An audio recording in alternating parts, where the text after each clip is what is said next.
And just like that, we are back to shoot the shit on Mind the Growth podcast. As always, who are you? I am Chris Kinghorn, and we don't have any topics. How are you, Mr. Eric Hoffman? Mr. Eric Hoffman, you don't Welcome. Another week, another set of news stories that we can chat through. One thing that I've been thinking about lately, we're recording, today's October 4th. This is probably the most active monsoon season in Phoenix that I can remember for a long time. And I own a house here. We're in an area called Arcadia Light, and the power grid and the power system is pretty antiquated. So we have the above ground power lines and poles. Every time it seems like there's a gust of wind, our power goes out, which is the most infuriating thing ever, especially if you have young children who go to sleep at night and the house gets warm in monsoon season because it's usually pretty hot here. So one thing we've been thinking about is getting solar and backup power as an option to help combat that issue we're dealing with.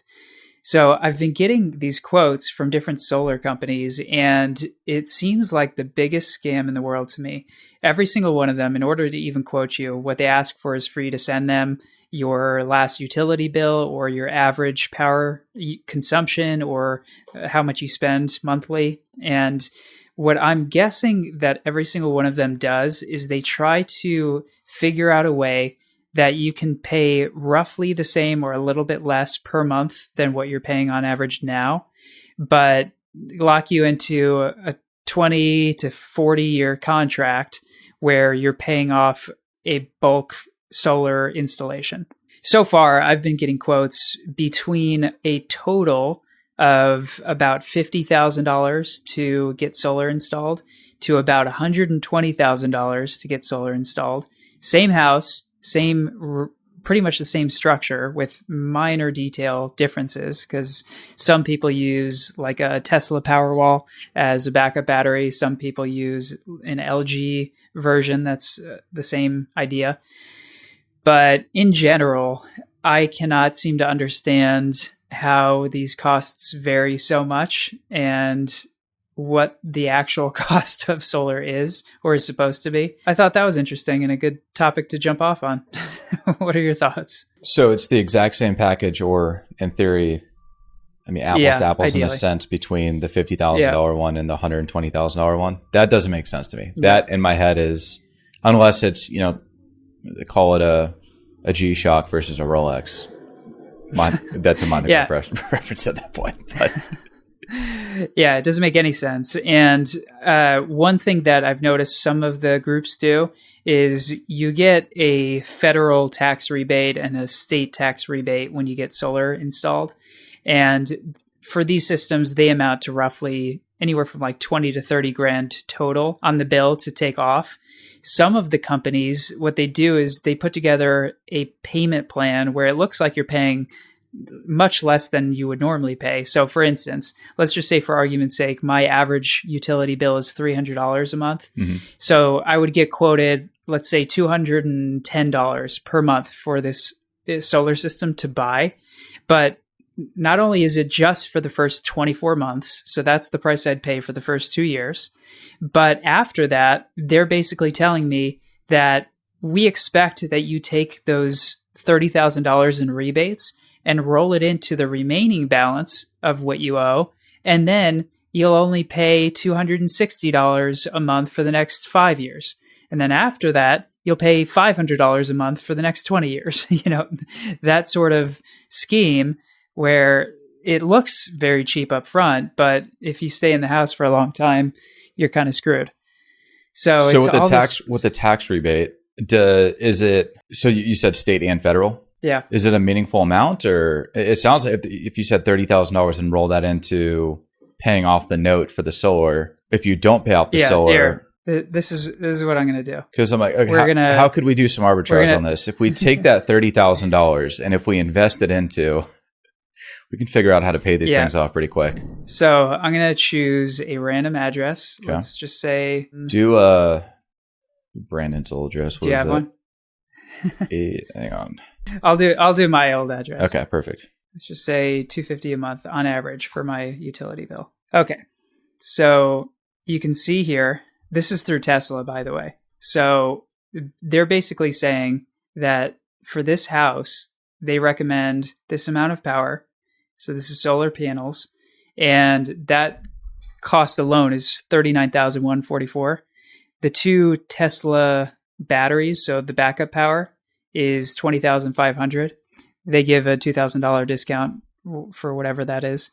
So the cash price total is $57,644. And then they're estimating a federal tax credit of $17,000 and change, and then in Arizona, solar tax credit over of $1,000 and change. So that's a one-time deal. That's not. So this is their one-time thing. Okay. If they'll do a 10-year loan basically at 5.44% APR, and that'll cost you $560 a month. So you're essentially paying double for the next 10 years what you would normally pay in your utility bills to purchase this plan. So Tesla's unique where they do this all transparently upfront. This is the cost. I haven't actually spoken to anyone with Tesla, so I don't know if there's any variation to this at all. Because a lot of the other groups, they do like 20 or 30. Some have, I think, even do 40-year loans on this sort of thing. And there's other companies that also lease the system to you, where you're just renting it. They're getting the actual tax credit, which is a good business idea for a solar company, is to just install it on someone else's roof and get all those free tax credits. And they can probably depreciate the asset over time too. Exactly. What about maintenance? So you can lease it. Yeah. How does maintenance and replacement, because you said 40 years. I don't know the lifespan of a solar panel. And I'd have to imagine with some of the dust storms here, and there's a lot of trees over in your area too. So if there's things falling on it, if it gets hailed on, if there's damage, what does the maintenance structure look like? Yeah. So from my understanding, most of these companies have anywhere from like a 10 to 25 year warranty. That it's really unclear. I haven't really dove too far deep into the warranty structure, but assuming there's a mechanical failure or some sort of issue that arises within that, let's just say 10 years for this example, the company would likely replace it. I don't know, and I'd have to check if I think they call it an act of God or something in these warranties. Like if a tree falls on it or there's a huge storm, one of them breaks, you may be on the hook for replacing that. I don't know. But yeah, I really have no idea what the durability of these things are. It's probably an important factor. Yeah. Yeah. But for me, the main goal is to be able to just have the solar power and the battery backups to be able to avoid power outages, which we have a lot of. We've had anywhere from like an hour outage to we had like 13 or 14 hour outage several months back, which is so ridiculous. So I'm assuming you can probably modify the system as you go. What if you got a smaller amount of solar panels and an extra battery? If you want that route, is that? So there's a lot of them that do this type of structure. And I think a lot of people, due to the total cost, because it's really expensive, they do like a partial solution where they have half the amount of panels and it's really meant to more offset your total bill. So ideally you'd save money over the long term. And most people don't live in their house for 25 to 30 years at this point. So usually you wind up passing the cost onto whoever winds up buying the house after you, and or you just pay off the balance with whatever you make on the house sale, depending on how you structure the sale. So I don't know. I originally, when we started looking a couple of years ago, a lot of them were recommending to me to do like a partial solution, which again doesn't really interest me. The whole point that I'd want is to have the ability to have power backup when there's an outage.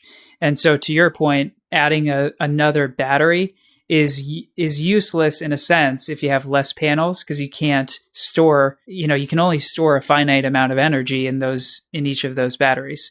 So if you're not generating enough to store in, 3 batteries or whatever it may be, that would be a useless purchase. That's my understanding. So the way it works then is the house is going to pull from the batteries first. And then once those are gone, it will pull from the grid. The solar panel then will recharge said batteries. Because I'd be curious if you could have the batteries kind of just sitting there full. And if there is some sort of outage, maybe there's throughout the day, you've got supplemental energy coming from 1 or 1.5 of the batteries. And then you're saving a full battery or battery and a half in case there is an actual outage. Yeah, that might be an option. What I've been told through talking to a few of these companies is the way that they set up the whole structure of the panels on the roof is to basically not have you use any power from the utility company. So when the sun hits the panels, it's generating the power that you need in a given day on average. And so the panels provide the energy directly to your utility box. And then any overflow goes into the batteries first to fill the batteries, like you said. And then anything above and beyond that can be sent to the utility company to give you credits, monetary credits. And so if there's an outage, then you would pull from the batteries, obviously, because they're storing some of that energy.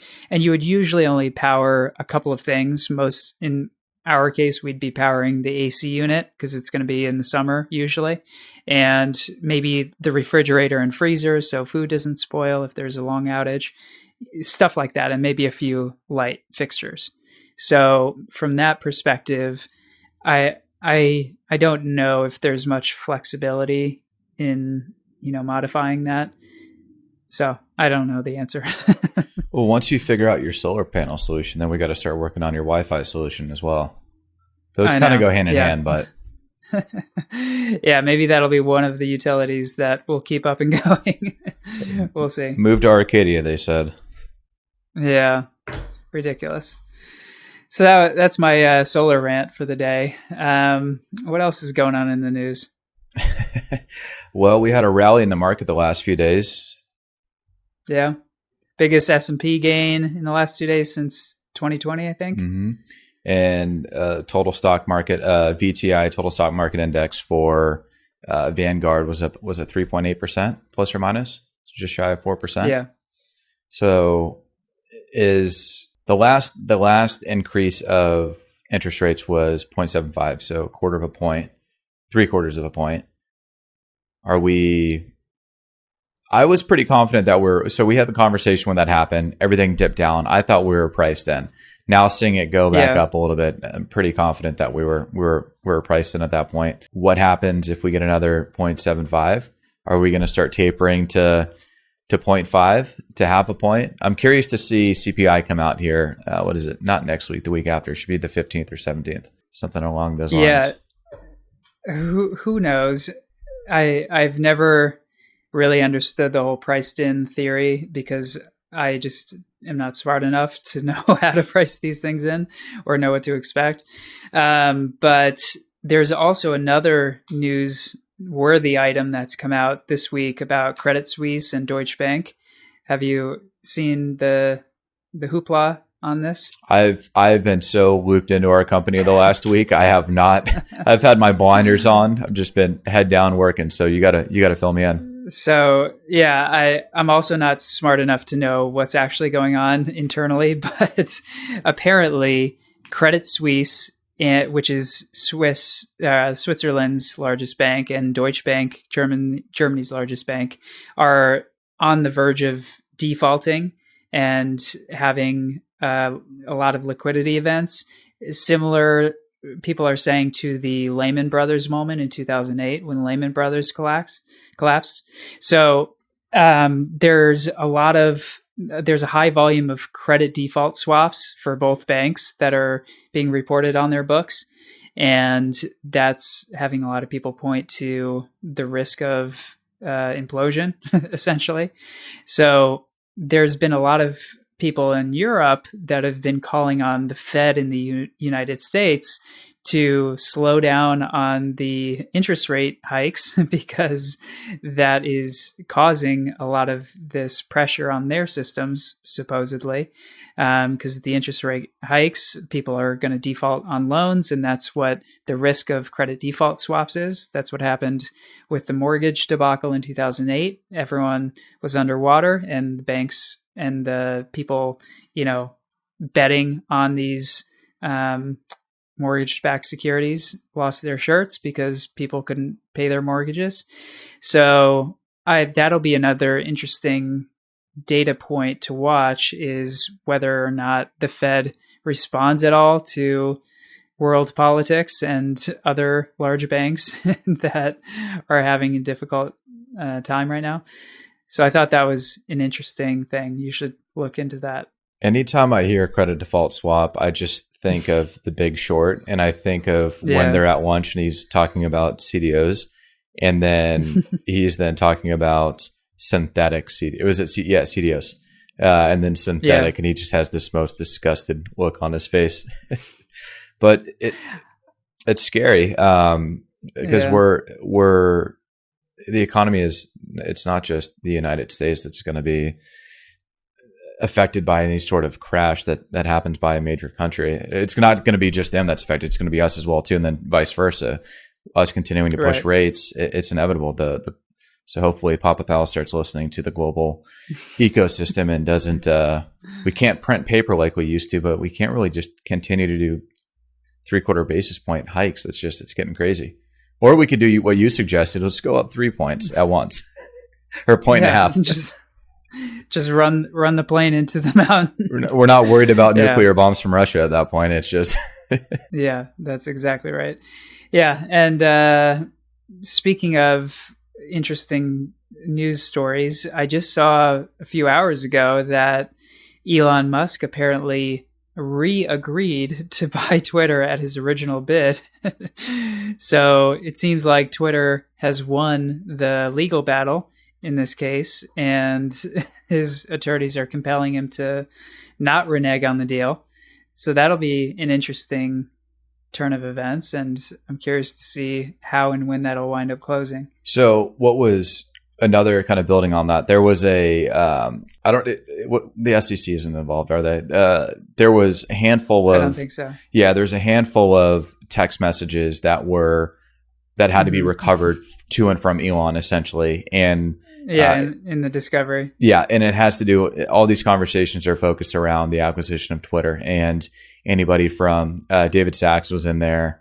That Larry Ellison was in there. Jack Dorsey was as well too. Yeah, the whole list was pretty interesting, and I don't know what I was reading on a website. I don't remember what it was, but they were giving some context on some of the text and some quotes actually from what was said and what was sent and what was received. So if you guys get bored, go ahead and check that out. It's pretty comical in a sense, but there was some stuff that was.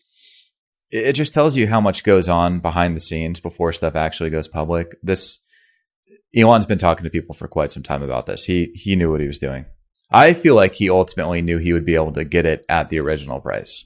Well, a lot of people, and in some cases me included, thought he would do this from the beginning and renege on the deal and then renegotiate a lower price. Mm-hmm.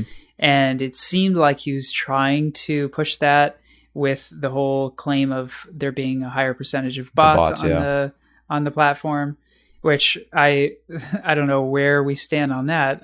I get all messages all day long from crypto bots that want to sell me an NFT. So I think there's a lot of bots, but regardless, I think that was his goal all along, is to try and publicly force them into a lower price point per share. Obviously he failed.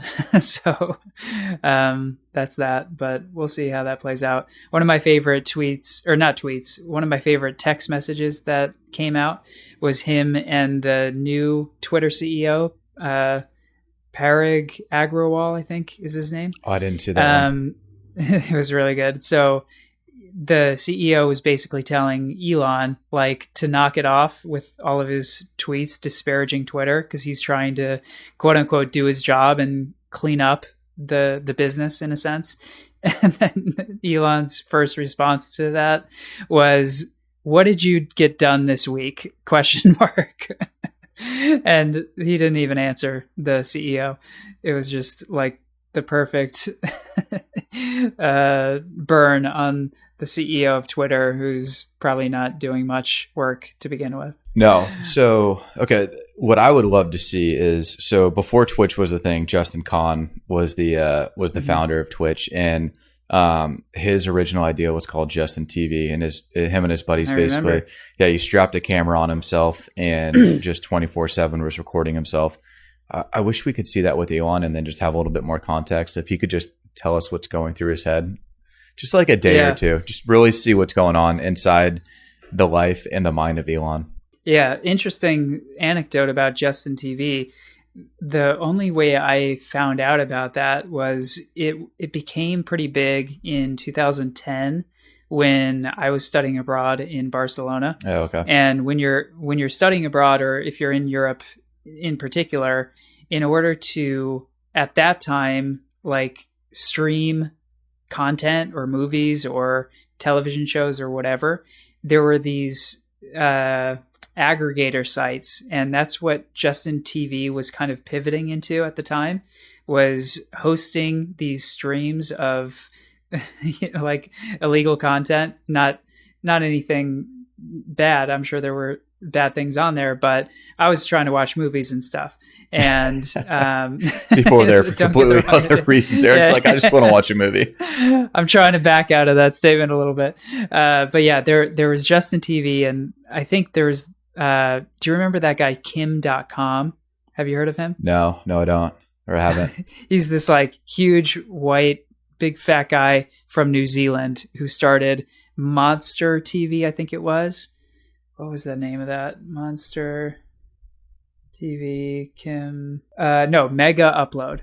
So Mega Upload was the first to the scene. They were basically an aggregator site that would refer streams from one user to the next.